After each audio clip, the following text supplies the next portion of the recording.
ಆತ್ಮೀಯ ಮಿತ್ರರ ನಮಸ್ಕಾರ. ಇವತ್ತು ಅತ್ಯಂತ ಪವಿತ್ರವಾಗಿರುವಂತಹ ಕ್ಷೇತ್ರಕ್ಕೆ ಬಂದಿದ್ದೀನಿ. ನಾವು ಹೇಗೆ ಗಂಗೆಯನ್ನ ಇಡೀ ಭಾರತದಾದ್ಯಂತ ಆರಾಧನೆಯನ್ನ ಮಾಡ್ತೀವೋ ಹಾಗೆ ದಕ್ಷಿಣದಲ್ಲಿ ಗೋದಾವರಿಯನ್ನ ಆರಾಧನೆ ಮಾಡ್ತೀವಿ. ಅಂತಹ ಗೋದಾವರಿಯ ಉಗಮ ಸ್ಥಾನ, ಜನನ ಸ್ಥಾನವಾದಂತಹ ಸ್ಥಳಕ್ಕೆ ನಾನು ಬಂದಿದ್ದೀನಿ. ಇದೇ ಜಾಗದಲ್ಲಿ ಗೌತಮ ಮಹರ್ಷಿಗಳು ತಪಸ್ಸಿಗೆ ಕೂತು ಗೋಹತ್ಯ ಪಾಪವನ್ನ ನಿವಾರಿಸಿಕೊಂಡಿದ್ದಂತಹ ಜಾಗ. ಅದಕ್ಕಾಗಿ ತಪಸ್ಸು ಮಾಡಿ ಗಂಗೆಯನ್ನ ಧರೆಗಿಳಿಸಿ ಗೋದಾವರಿಯನ್ನಾಗಿ ಪರಿವರ್ತಿಸಿದಂತಹ ಜಾಗ ನೀವು ನೋಡ್ತಿರುವಂತಹ ಈ ಪವಿತ್ರ ಸ್ಥಳ. ಇದನ್ನ ಬಾಲ ಗೋದಾವರಿ ಅಂತ ಕರೀತಾರೆ, ಬಾಲ ಗಂಗೆ ಅಂತಾನು ಕರೀತಾರೆ. ಯಾಕೆಂದ್ರೆ ಇಲ್ಲಿ ಉದ್ಭವ ಆಗುವಂತಹ ಸ್ಥಳ, ಮೂಲ ಸ್ಥಳ ಇದೆ ನೋಡಿ.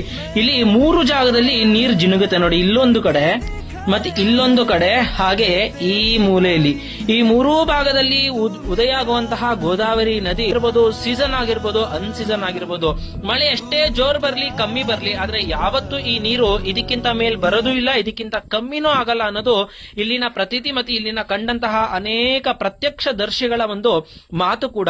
ಹೀಗೆ ಉದ್ಭವ ಆದಂತಹ ಈ ಗೋದಾವರಿ ಇಲ್ಲಿ ಗೋಮುಖವಾಗಿ ಈ ಸನ್ನಿಧಾನದಲ್ಲಿ ಬಂದು ಇಲ್ಲಿಂದ ಮುಂದಕ್ಕೆ ಕುಶಾವರ್ತಕ್ಕೆ ಅವಳು ತಲುಪಿ ಇಲ್ಲಿಂದ ನಾಸಿಕ್, ಪಂಚವಟಿ ಅನೇಕ ಬೃಹದಾಕಾರವಾಗಿ ಬೆಳೀತಾ ಇಡೀ ಗೋದಾವರಿ ನದಿ ಸಮುದ್ರಕ್ಕೆ ಸೇರುವಂತಹ ಒಂದು ಆದಿ ಆರಂಭ ಯಾವುದು ಅಂದ್ರೆ ಈ ಜಾಗ ಅಂತ ಹೇಳ್ಬೋದು. ಧನ್ಯವಾದ. ಶ್ರೀಚರಣ ಸೇವಕ.